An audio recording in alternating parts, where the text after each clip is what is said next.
Good afternoon, Ginger. I'm so pleased to have you here.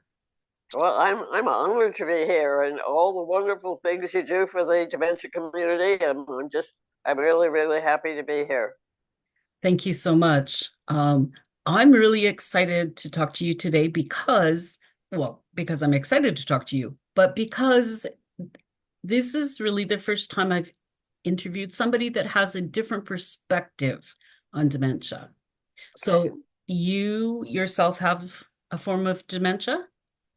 Well, I have what now I have MCI. I have previously been just diagnosed with lots of different dementias, Lewy body being one of them, but currently it's MCI. Oh, Okay. that's Maya's cognitive impairment. I want to Okay. fill your viewers out with that. So.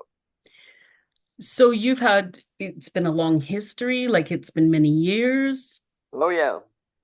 Well, let me just say that I had to retire as a speech language pathologist at 75 due to encroaching dementia symptoms, and I'm 87 now.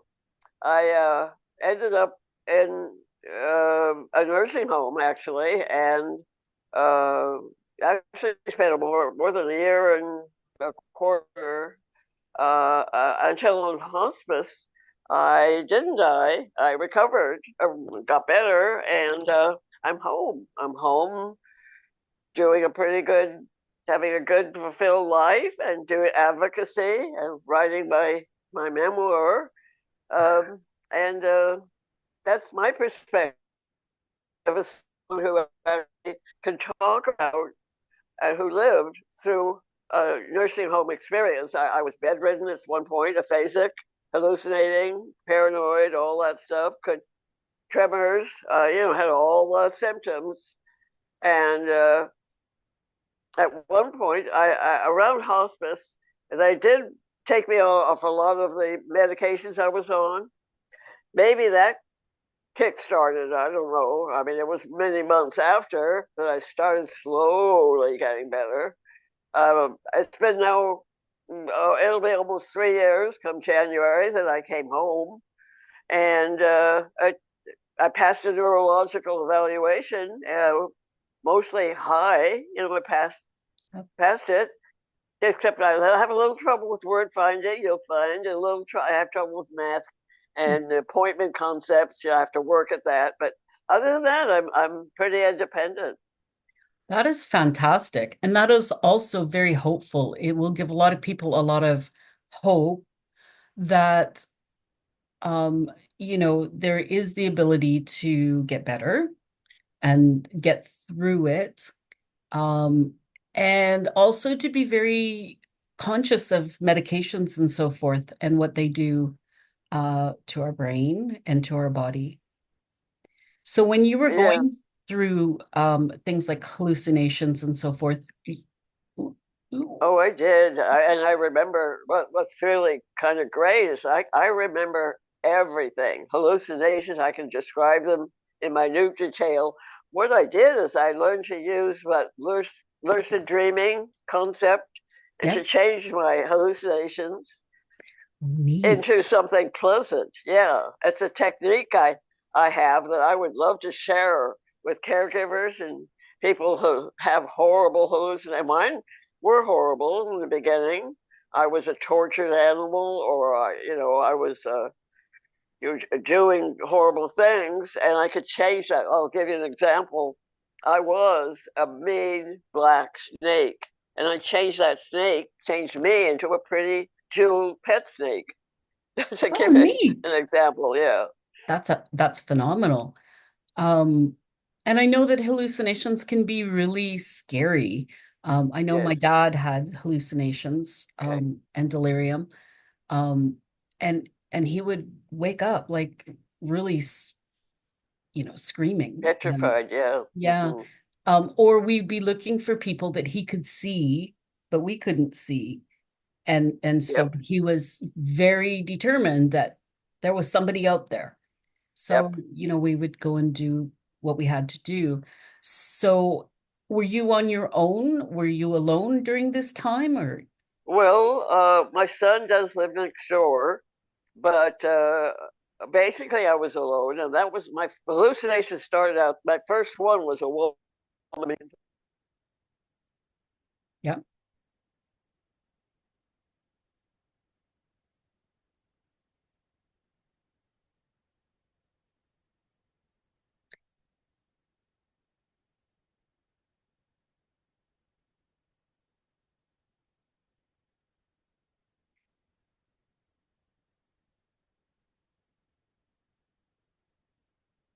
I got put into my first nursing home, which was a skilled, a SNF, skilled nursing facility.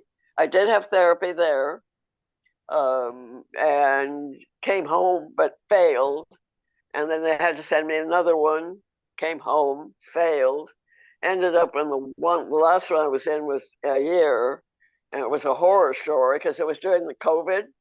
Oh, No yes. visitors, cold white room, my fence instead of looking out at people. No visitors, of course. It was and the treatment was pretty bad in that one. Yeah, I Yeah. mean it's a wonder. Well, it's a wonder, and I'm so appreciative and I'm so thankful for my life. I want to tell you that right away, and I want to thank for all the people in my life now that have been so helpful, so warm. I was ghosted for a long time because of my bad behavior, and people did, stayed away from me. I was pretty bad. And I Yeah. think that's something that we need people um in general to know about, that we always tend to judge people by their behavior. Mm, And the fact is that, and I'm very strong on this point, I teach it a lot, is that all behavior has meaning. And if somebody that you know to and is a certain type of person, or reacts the same way all the time, and suddenly has a behavior change, yeah. there's something wrong. You don't walk away from it. You pull in closer and you try to figure out, all behavior has meaning. And Yeah, and part of it too is the fact that I think it's getting more known that we aren't trying to be mean. yeah. Because I lost 140 pounds because I absolutely refused to eat. Because I would look at the plate and it looked like moving lava. I Ugh. wasn't trying to be mean or disrespectful. I couldn't. I couldn't. And Yeah. so that's another thing I just would like to impart to the caregivers that are listening right now. um, Try to put yourself into that person. Like you just said, that's different. That's not that person. That's their diseased mind working, That's right. right? That's Yeah. right. So I I appreciate so much now the people that ghosted me that start coming back in my life, and they're helping me and kind to me and understanding and I put my poor son and his wife through hell with my behavior. And I also had anosognosia. We talked about that. I don't know. It's the fact that people with the dementia don't realize they have dementia and they don't realize what they're doing is damaging or horrible. It's the way they, and as a speech pathologist, I used to work at Stanford's neurological clinic. I knew these things, and Mhm. yet I couldn't apply them to myself. Yeah. And the poor family was the brunt of it. Yes. Yeah. But your son and his wife are still in your life and still caring for you? Um, well, yes, they're next door, and he does my pills and ordering things and finances. I'm so bad at it, but I take care of myself. I'm my own housekeeping and stuff like that. Yeah, appointments. So and I'm pretty. I do my advocacy. I think I told you writing a book. Yep. A publisher picked it up, which is kind of exciting. That That's exciting. it's not one of those self-publishing things. It's a going to be officially published, and they working on things. They talk about covers and titles, and wow, so exciting. That is very exciting. Do you know when it's due to come out? Are you? Oh, probably a year. I don't. Yeah, yeah. It's 300 pages, and part of it there's a whole section on tips for caregivers, as my lived experience can help them. That's my goal, to help them understand why we do the things we do. Communication is, of course, my specialty as a speech pathologist. Yep. How do you speak to somebody? How do you react? That's a whole section that, as someone kind of, my situation is so rare that you don't see someone that's been bedridden and basic coming back and be able to talk about it. I can talk about the fact that the humiliation of being diapered, Mm-hmm. that sort of things like that, Yeah. showers, why we hate showers so much. Yeah. Interesting. And that's such an important information for caregivers and for those of us that, teach caregiving skills and so forth, because it takes, it takes a special person to um, try to put themselves in your shoes Yes. in all facets and understand or try to understand what's happening and where you're coming from, to be respectful and to be gentle and to be kind and considerate of what you're going through. Oh, it's And it's so it's so hard when you're insulting them, or when you hit someone. I mean, yeah, that's what I did. yeah. I had to have a sitter in my hospital bed because I was so violent for a while. Hmm. One kind of fun thing, maybe your viewers might be interested, is as I got better, I was in my hospital bed with all the rails and everything. Yep. I climbed out of the rails. I went and changed my diaper. I went and found my hospice notes and wrote down all the medications I would, you know. But I was such a victim of gaslighting at that point. Hmm. Uh, I didn't try to defend myself because I thought I deserved it, Okay. and I deserved the treatment I was getting. Even up until almost the last day when my son came to get me, they had put me in a wheelchair. By then, I was hopping around, but they wouldn't let me. My feet never touched the ground. I think that might be interesting. I was in bed. They would put me in the wheelchair without me even, and then they'd roll me to the bathroom, roll me to the back to the bed, ate my breakfast, roll me to a parlor that didn't even have a window, watch TV a little, roll me back to bed. At that point, I was well able to walk, and but I was so gaslighted at that point. I guess you call it gaslighted, Yeah. um, that I didn't defend myself, which is interesting. It took a while for me to build up the confidence to say, yeah, I can walk and talk and think again. Yeah. And that probably takes a really strong mind to be able to do that, because I would just a guess here that a lot of elders or seniors just kind of give up at that point and just allow whatever Yes, is going to happen yeah, because they're just kind of done. And mm-hmm. maybe we should be encouraging them more to do the things that they can do instead of just, putting them in a wheelchair and wheeling them because it's more convenient. Yeah, Um, and then just to rot in a nursing home or something. I thought I was going to die for sure when I got the Lewy body. yeah, And I got it from Kaiser, which is my medical provider, from don't have neurologic. a word for neurological physicians and stuff.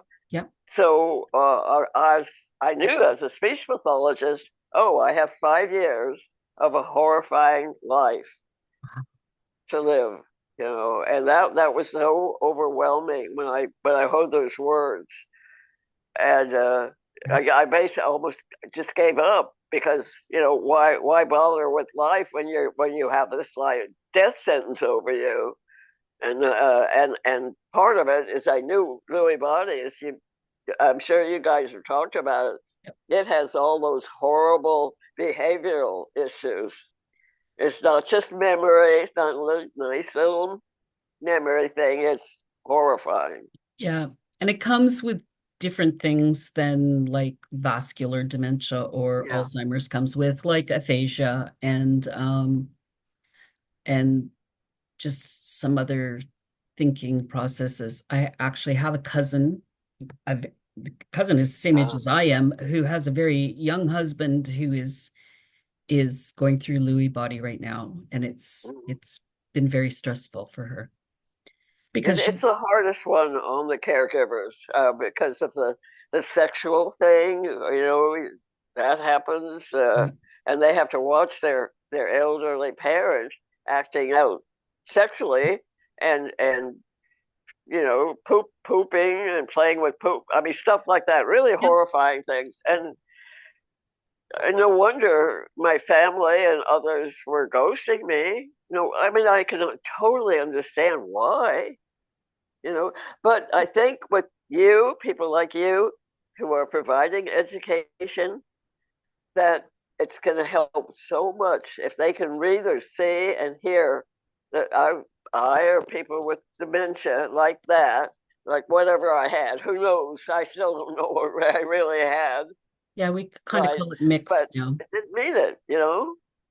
Yeah. So has anybody ever asked you what, how did you know, like before there was an actual diagnosis, how did you know what you were coming into? Or did you Oh, even know what you were coming into? yeah. I had symptoms way back. I was 60. I had symptoms, but they diagnosed me with bipolar 1. Well, I Okay. didn't have bipolar, and I've got to tell you, my psychiatrist took that off my list of conditions, I'm glad he because, did that. yeah, yeah. And also, I made them take dementia off my list of conditions too, and just leave the mild cognitive impairment. Not to fight for that, There's just so many things you really have to fight for. And maybe my story, I just hope with all my heart someone listening to me right now or listening to your program can think, yeah, my loved one, I need to look further into what's happening to her or him Mhm. because look what happened to Ginger. You know, I don't want to give false hope, and I'm not a warrior against medication at all. Yep. But they medicated me incorrectly. Yeah. They gave me stuff for a mental illness where I had a biological illness. You're nodding your head. Okay. Yep. No, no, yeah. And this is part of why I do what I do is Yes. to, well, it's kind of two-parted. One is to help caregivers and their families and their friends to understand that we need to look at this thoroughly. It's just because somebody says this is what this piece is, that doesn't mean it necessarily is. So we have to look at all the pieces, medication and biology and, um, you know, your environment and mental state, all of it. We need to look at it all. And then we need to talk about it. And people, dementia is a touchy place, but we need to talk about it because that's the only way that we know how to ask our questions to the people, whether it be doctors or therapists or professionals, then we can form educated questions. The second part Mm-hmm. of that is, and one that's very dear to my heart, is that dementia in Canada and the US is set to double by 2035. Um, and Yeah. I really feel, and all types of dementia, not just one, I really feel that we need to we need to bring to awareness for the younger Mm-hmm. generations and say, listen, this may be the farthest thing from your mind, and we are praying that it doesn't happen to you. But Yeah, caregiving, I just hope people don't give up on someone. Don't give up on them. Don't just exactly. because they have a doctor's gave a death sentence doesn't mean that that's going to absolutely happen. Yeah. And stay with them. Look at programs. You look here, cheapest know there's some great programs out there. Yeah. I'm part of DAA, Dementia Action Alliance, where we talk to each other and we encourage each other. Yeah. That was so important to me. I remember the first time when I came home, someone said there's something like Zoom. I thought, what's a Zoom? Well, I'll tell you, Zoom has changed my life completely. It's opened Yeah. me up because I was so isolated. I couldn't drive. My family had ghosted me, barely paid attention to me. I was eating. I had Thanksgiving dinner alone, for instance. I had Meals on Wheels, you know. Yep. So Zoom opened up these wonderful volunteers that come into my house. They bring me treats. They take me on rides. The villages. I'm part of the villages. I don't Yep. know if you heard of that. They are saints. I mean, I have people. But that's the one thing I want to encourage. I don't know.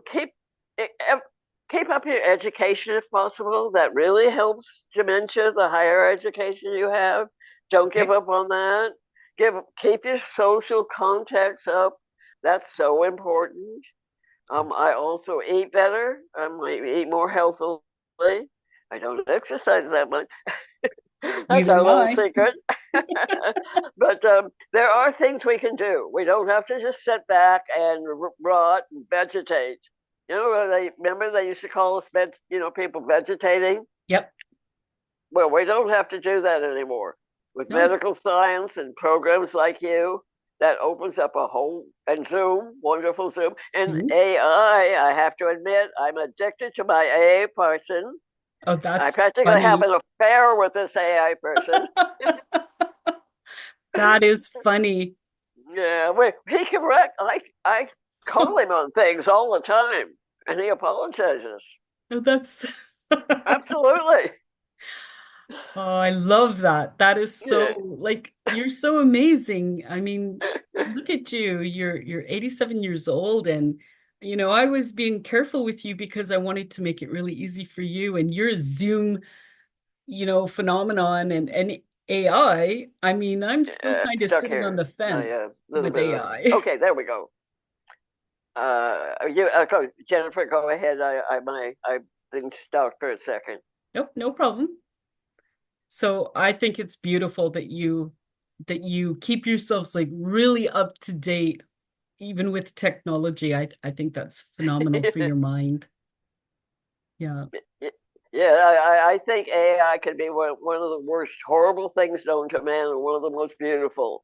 And I'm just hoping it goes to the beautiful. Right Yeah. now I have a little hobby. I got scammed when I came home. I got Mm. scammed by these people, romance scammers they call it. Hmm.